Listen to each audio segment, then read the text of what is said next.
Hi guys, I'm back. Now after I finished the last video where I was exploring how to do cut work, I was trying to sort of think about what I was going to do with my actual page. And I decided to carry on with Susanna's design. So I'm just in the process of tracing that into position. I'm not being totally true to it. I'm sort of just sketching the best I can see behind there because I'm going through fabric. Well, that didn't line up properly, but that's okay.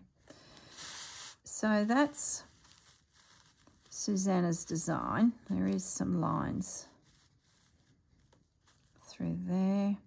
But what I'm thinking of doing is expanding on the design.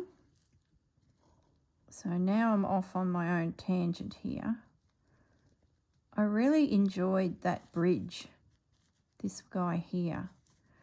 So what I'm thinking is I then started looking at my whole picture, and I'm thinking I would have some lace around the edge of this piece to frame it, and then maybe I can do some more design work in it. Does that make sense? So I'm thinking maybe I can bring another leaf up here, and then that would have an edge put on it, so that's sort of a second leaf coming up behind the whole thing. So that would be green. I then I'll probably do an edge right around here. That's what that line's all about. So there'll be blanket stitch right around. I then can start bridging across. This might be creating more work than I probably needed to, but I am enjoying it. So I'm thinking I'm going to explore it a little bit more and bridge through there. And I think because it'll be stitched into my book, I think I can sort of anchor it down if it becomes quite delicate. See, I'm sort of really inspired by that. Sort of want to lacy up the background a little bit more.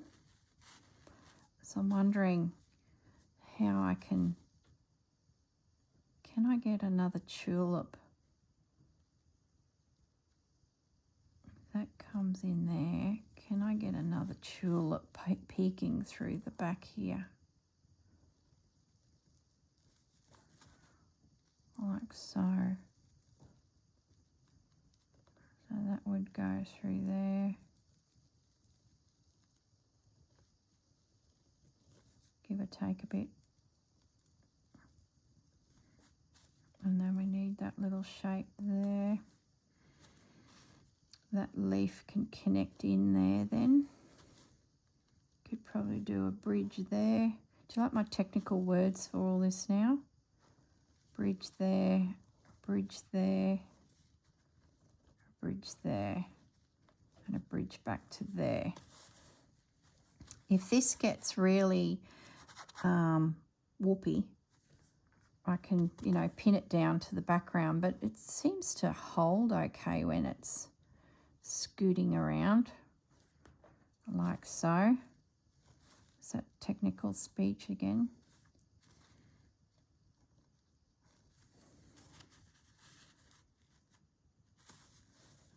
I wonder, do I border again just to give me a boundary? So I'm just going to draw that across there.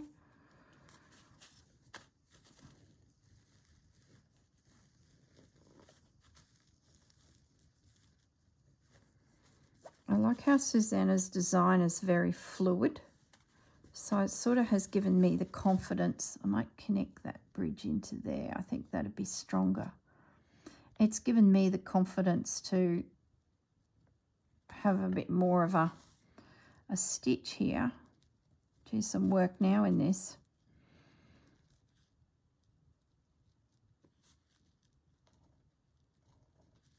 And and try and build some lace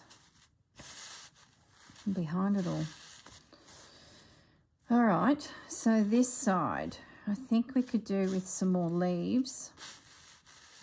We might do Susanna's leaf at the top here, and maybe a tulip coming in here. So let's get this leaf in. I might as well sketch that because I really like the organic shape that Susanna's given us there.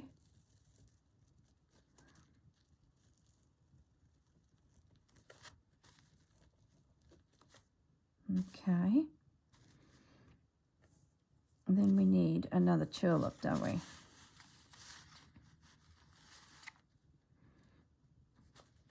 Do we need him as big? Probably not. We'll lower him down a bit. We need that round shape. And then the second petal coming off of that. Let's do our little extra line in there. And then our little tulip top.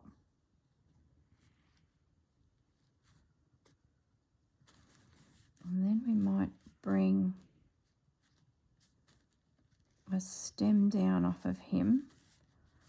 Now we need some edge. So that should be able to be connected in there. I might need to move that tulip slightly over, but that's okay. It might be okay peeking in from the edge. I'll make it feel a little bit more abstract. I probably need another leaf coming through to connect into that tulip. Do we do a big guy coming through, or do we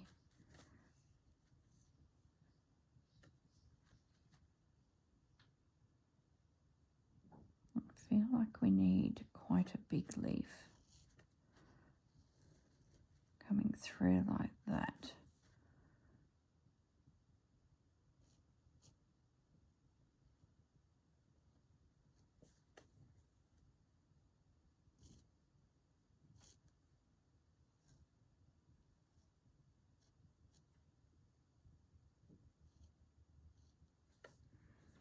Yep.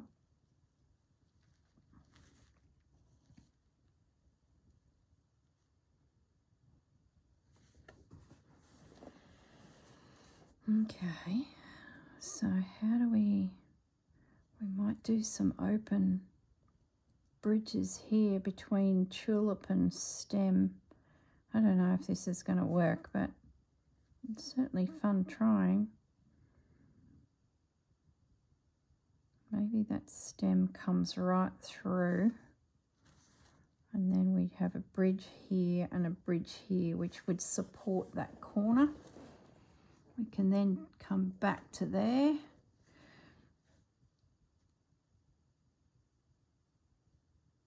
And then maybe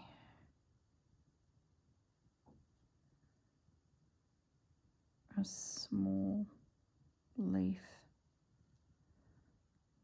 peeking through there.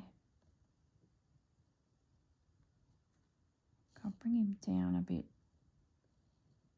I'm sure the design will adjust somewhat once I start stitching it in, but I'm thinking this is a good start anyway. Then we just need these little bridges to connect our piece to the side, which gives it that support. Okay.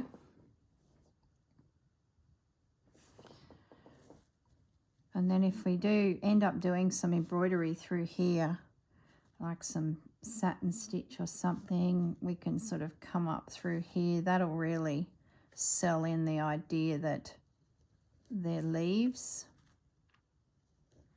Sort of bulbs tend to throw up those big leaves from the ground, and then the tulips come out from there. whether we do a second leaf through here.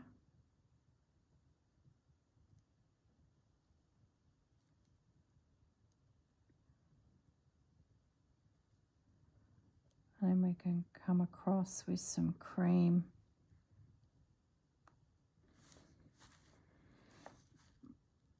And then maybe there's a leaf coming up here that will connect in somewhat, maybe or maybe not. Whoops, that line's a bit wonky. We can get through to that top edge with a leaf through there. That'll work, and then stitch through there. Oh my goodness, haven't I created some work for myself? Holy macaronis.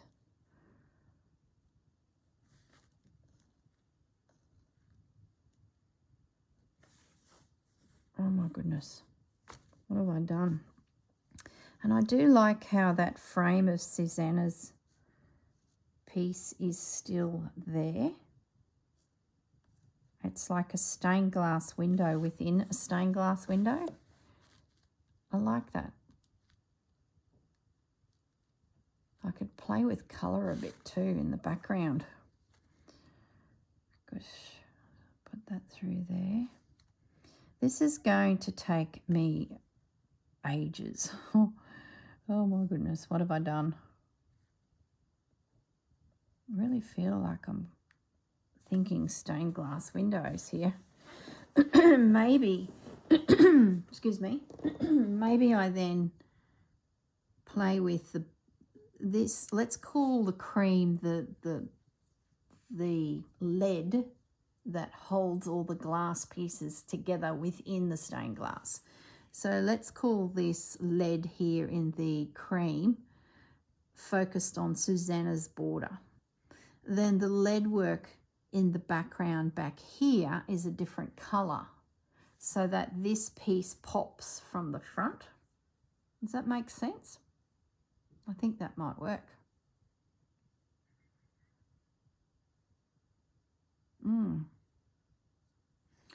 Now this piece I think will continue for quite some time because there is a lot of work there now. So what we might do, if I don't get it finished by the actual month, I will just keep working at it and keep you updated. And by the end of the project, it'll be stitched, because at the end of the day, these pieces that I'm doing are quite quick. They don't take a lot of stitching, where this is going to be quite full on, I think. So what I will do is I'll just keep working on it, and when I get it done is when I get it done. It will be done by the end of the project, but I'm thinking I need to, you know, take my time, enjoy the process, because it's now evolved into something else. See, I could do different coloured tulips too.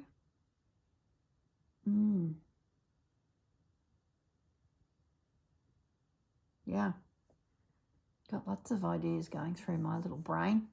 All right, I'm gonna finish this video here, and it's going to be added to the end of the one I've just filmed, so I haven't gone too far over. It's a bit of a long one, but yeah, I think this is where my cut work's going. So I don't, not sure when the next video will pop up, but at least you sort of know when I'm heading along, whether I save this little 15-minute section and give you an update in a week or so's time. I think I'll do that.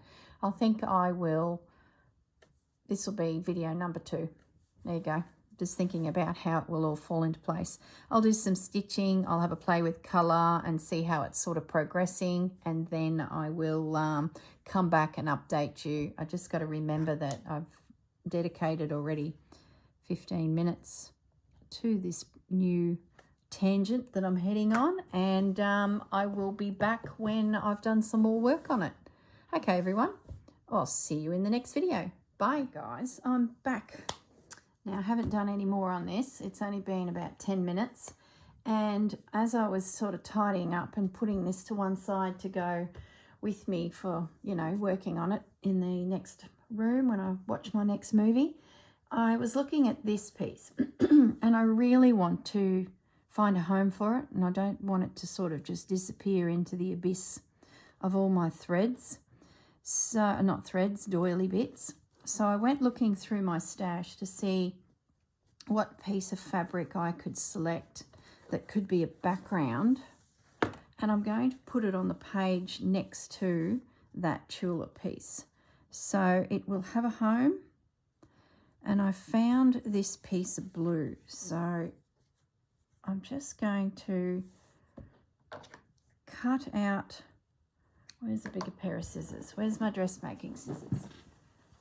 Yeah, I was just tidying up my desk and I thought, oh, that doily, I didn't end up doing anything with it. I so want it to be utilised somehow in the project, but that just didn't come together with that design because I went off on a tangent and started adding more work there on that piece by sketching in more cut work. And then I thought, no, turn the camera back on. Let's make a plan of attack for this little guy. So I'll just rough cut out a piece. I'm going to get rid of that selvage. This was a napkin that I found at an op shop, and it's just been such a valuable colour in my stash. It's sort of that neutral category, but within the blues. And it's got a beautiful, there's the tag. I'll have to unpick that.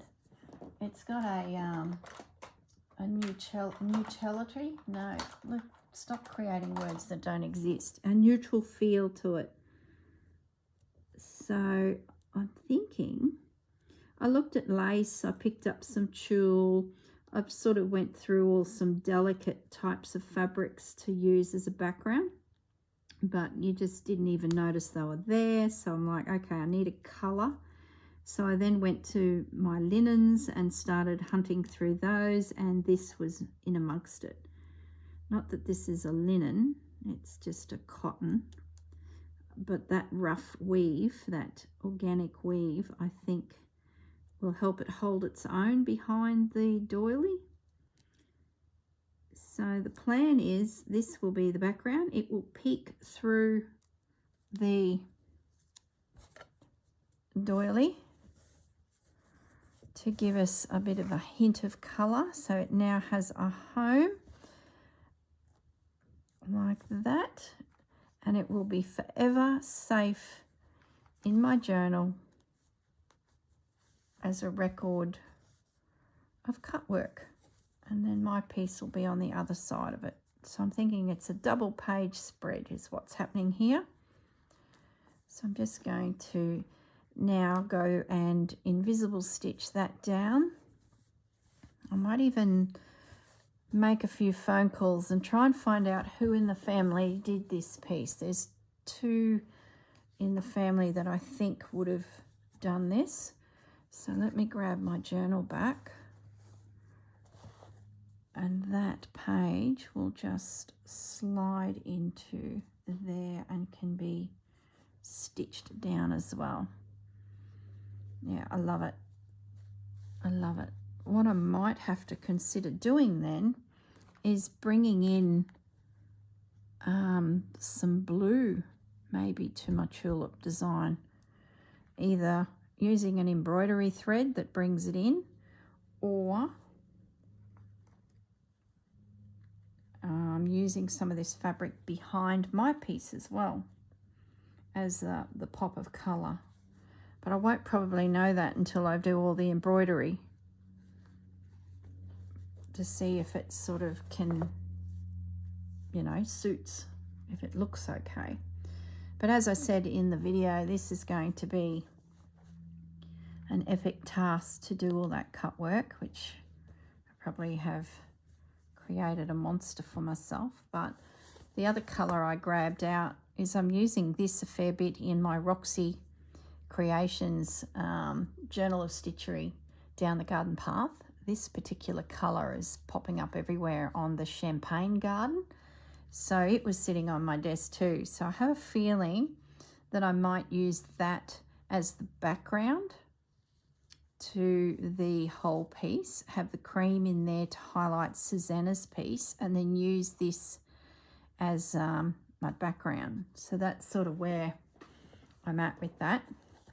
So that will just be invisible stitched onto the blue, and then invisible stitched onto that actual piece.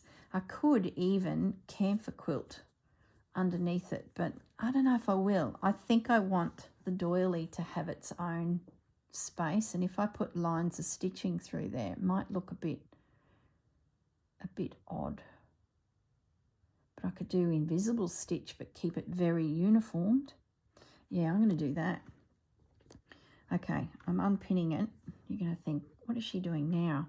What I'm going to do is I'm going to put a piece of fabric behind it like that, because that was pre-cut ready for the next particular piece. Let me get my book out of the way. I don't need that at the moment. And I'm going to invisible stitch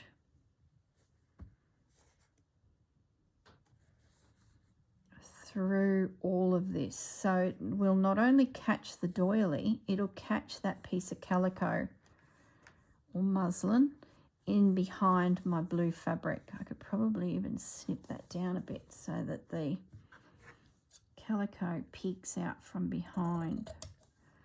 Let's just do a little bit of a straight edge if we're lucky, so that all that frayed yumminess of the calico pops through behind it. So I can trim off a little bit more there. Gosh, this is going to turn into a whole video. I think we did about 15 minutes in the first section. Yeah, I wrote it on that embroidery up there. So let's keep going. At least cut work is pretty much sorted. We know how it's going to appear in the journal. That edge there needs to be frayed up, so that looks like it's meant to be like that. Now this top edge, I'm just going to see how I've got the cream now popping out from behind.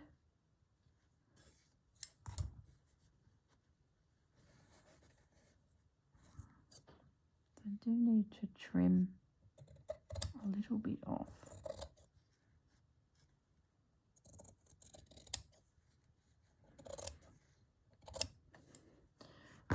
Okay, so now I think I can position my doily down a little bit. I tell you what, you never know what you're going to get with me. I tend to go off on these little tangents.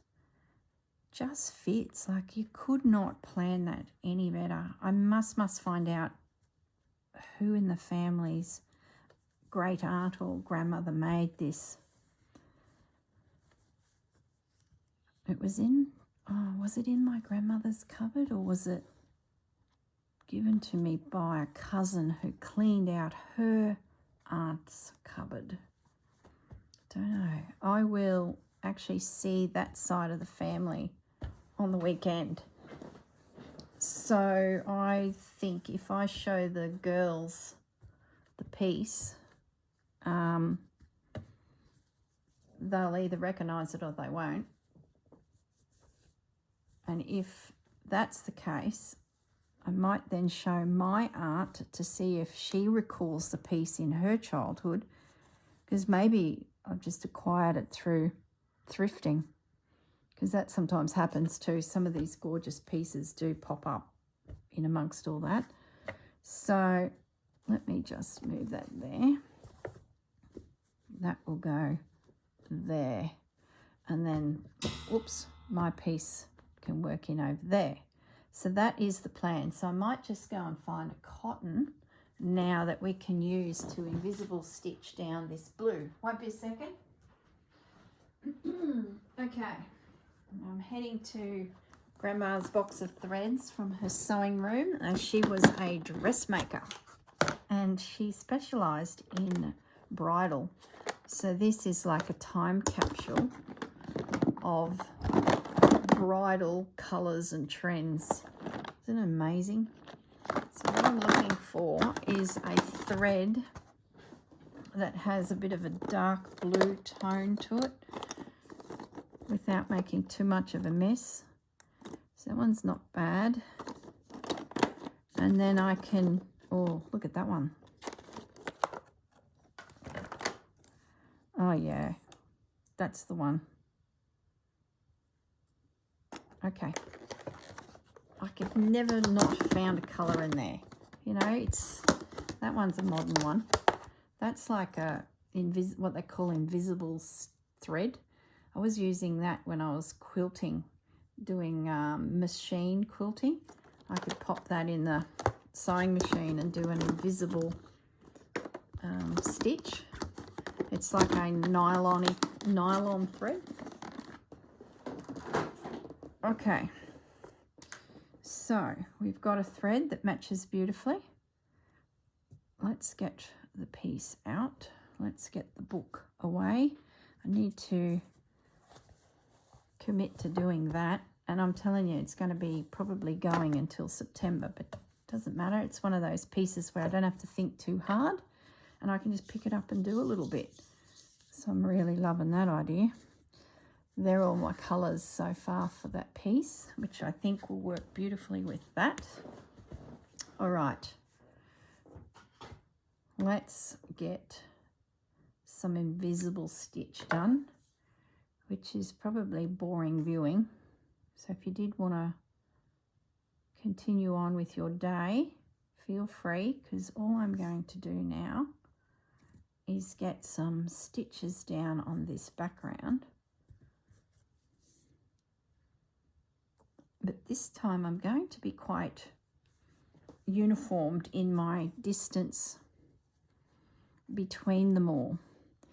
That way I'm hoping I will get a little obvious little indent in the piece. So it looks like it is quilted, but without the obvious, you know, kantha quilt. So if you've never done invisible stitch, this is a good one to watch. So I'm just doing a tiny little stitch on the top, and then I'm coming up about 1 centimetre along, tiny little stitch, scoot along, and that's it. That's invisible stitch.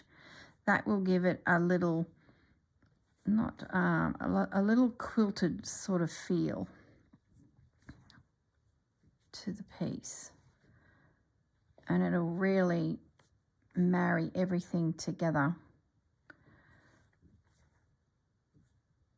Because I think if I did a kantha quilt style stitching, you know, rows and rows of running stitch.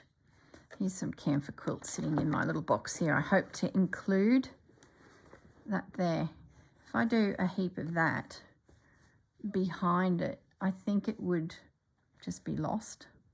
I think my background needed to be neutral. That makes sense. So I'm scooting along a little bit now. So I'm doing a little stitch,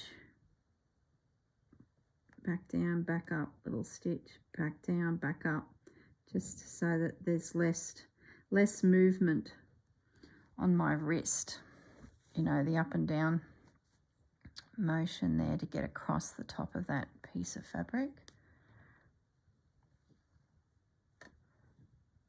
So that's good. And then it's just a case of turn around and come back the other way. It's not going to be very noticeable what I'm doing, but it'll be just this little subtle detail in the background. And it's not going to overpower the little doily. Oh, I'm so pleased I found a home for it. I'm starting to doubt that it is from my family. I just remember it being with a heap of bits and pieces that came to me, and I can't recall if that was when I was thrifting and I've picked up a bag of doily bits and crocheted cottons and it was in there. Sort of my brain is going back in time and trying to remember when I first found it, because I remember it stopped me in my tracks and I was like, wow, there's a knot that has appeared there. Oh no, it's just a bit of a loose little thread. Oh no, it was a knot. Okay, slow down and concentrate. So now I've got to just work that thread back through.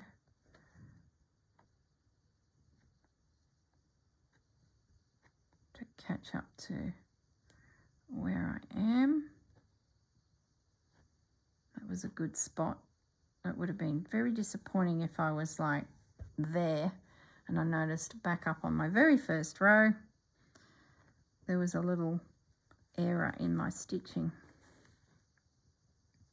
Good save. So I'm just going to fold that back for a moment and scoot through to the end. I'll be able to get away with less stitching through the center there, but then again, what's it matter? It's just a few stitches, few rows, extra 10 minutes, so might as well do it properly and get it all secured down. When I was looking at how I would position this little doily on the background, I even tried to work out how I could maybe fold the doily back on itself like that, because, and I might still do that because I really love the back as well, and it's just shows you, you know, there's a back to everything we do in embroidery, and sometimes the back is as beautiful as the front. Well, not the quality of stitching in my case, but the process. You can see more of a story in the back, I think, and where the embroiderer has travelled with their thread. So I'm tempted to actually peel back that top corner, maybe even the bottom corner. Like now I'm thinking more like what artistically would look better, the top corner or the bottom corner. Let's have a little play with that, because I've come to the end of that thread. That's given me 3 rows of tacking. You can barely see my little stitches, but that's okay. Be nice to use that old thread.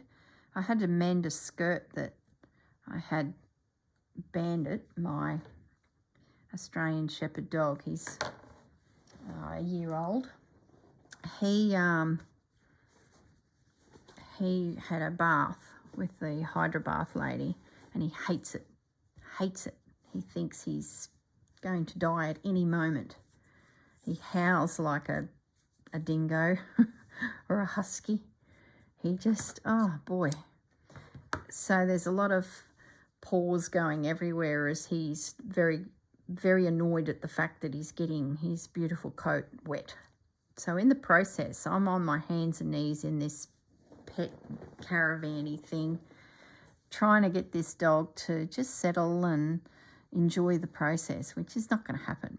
But, you know, I had some treats and that sort of did slow him down a little bit and go, oh, so there's food involved, because he's a very food-driven dog. But anyway, in the process of him clawing away at me, he's caught his claw on my skirt, and it's like just a lightweight cotton, layers of fabric stitched together, slightly gathered to create this skirt. And I wear it all the time because it's so hot in Queensland, Brisbane, so it's just comfy to pop it on and, you know, be around the house, sit on the couch with this skirt on. And it was, you know, able to be worn out in public until Bandit decided to rip it. So I've got that classic L rip in it. So I found myself some fusible webbing, iron-on webbing. So I put that on the back, on the inside, and then I got my sewing machine out. Where I'm heading with this story is it's an unusual green. It's like it's not khaki, it's not olive, but it's in that family. So it's quite an unusual green. And do you think I could find anything in that box of threads that I could match to it? Because at the end of the day, they were bridesmaids colours.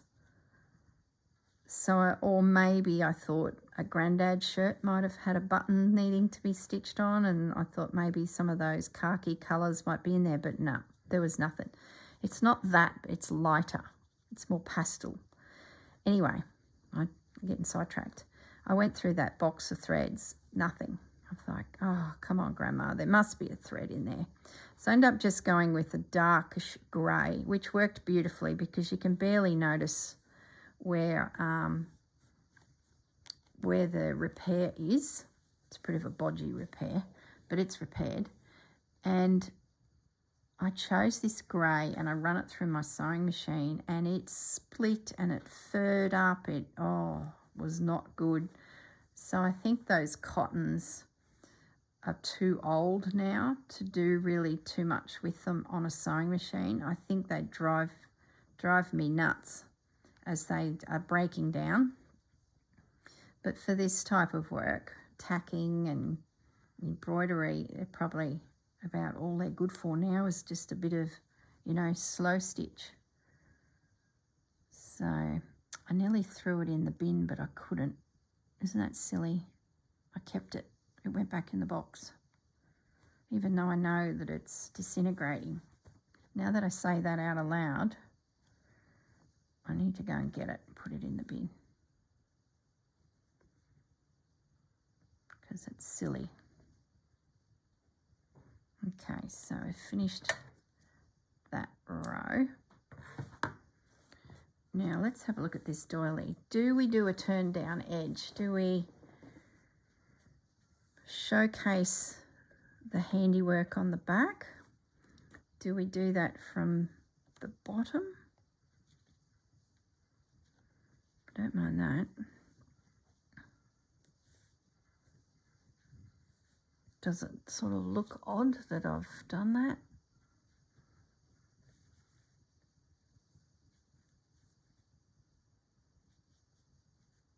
Maybe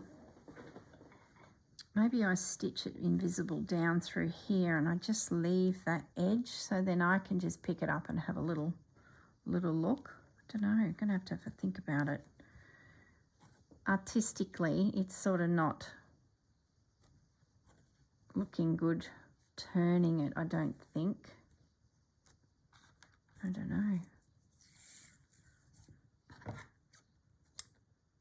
Let's do some more. We'll do another row and then I will leave you alone, and this will be the second video in the series for cut work.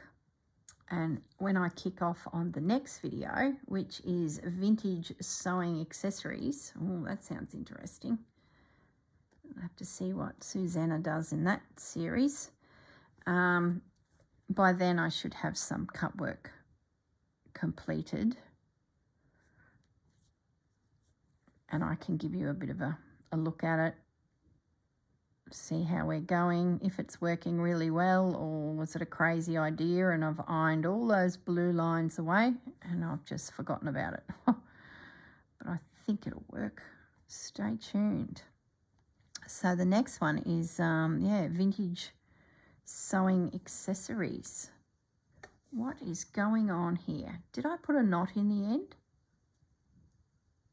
The other end.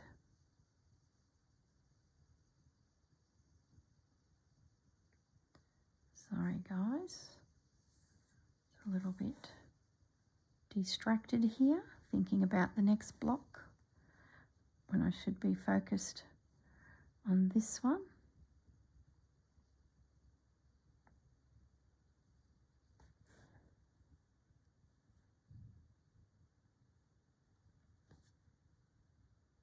Okay, and we're off and racing.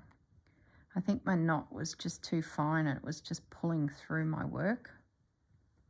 That's the problem.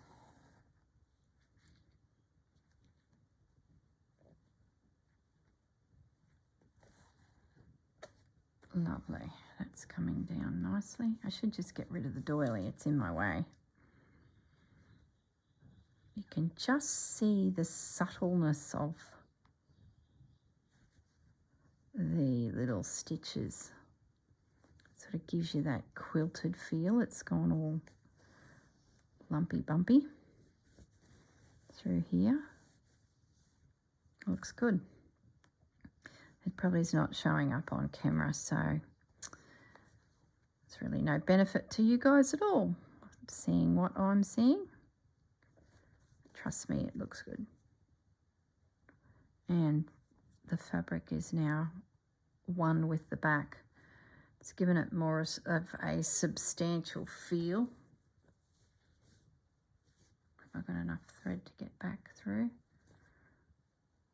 Yep.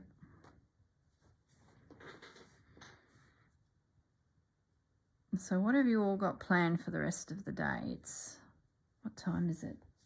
It's like 9 o'clock in the morning here in Australia. I'm going to be catching up with a few family, having a bit of a family shindig. That's why I think I might get to the bottom of who owns this little... I'm coming back on my same line. My goodness. It's not meant to be this hard, you know. Look how crooked some of those lines are. Let's pop up down there. That's better. So what are you guys up to for the rest of the day or the next few days? Are you catching up with any friends and family? Are you planning some stitching? The Roxy Creations project down the garden path is coming along really, really well. My goodness, what's some beautiful work out there. If you don't know what I'm talking about, head over to Roxy Creations. That's Rachel's channel, and Sarah's channel is Roxy Creations by Sarah, and have a look at the playlist for the Journal of Stitchery. And if you are really, really new to all this and you've just found me, have a look at the volume 1, which is just lots of prompts as we worked 6 months worth of prompts. And then the second half of that year, which was last year, was Christmas or winter journals. And now this year, 2023, it is down the garden path. So we've all been busy creating pieces with that theme in mind. And we're having a ball. It is so good. So I look forward to seeing what they do for volume 4. I hope they do, because yeah, I think it's going to be a great project. And there's so many topics we could cover. So I'm sure those girls have got something in mind. Okay. I'm going to have to get another piece of thread. But what I might do is I'm going to end the video there. It's a little bit shorter than my usual.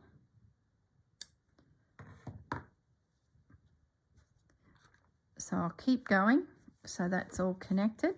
Then I will invisible stitch that down just with some cream thread.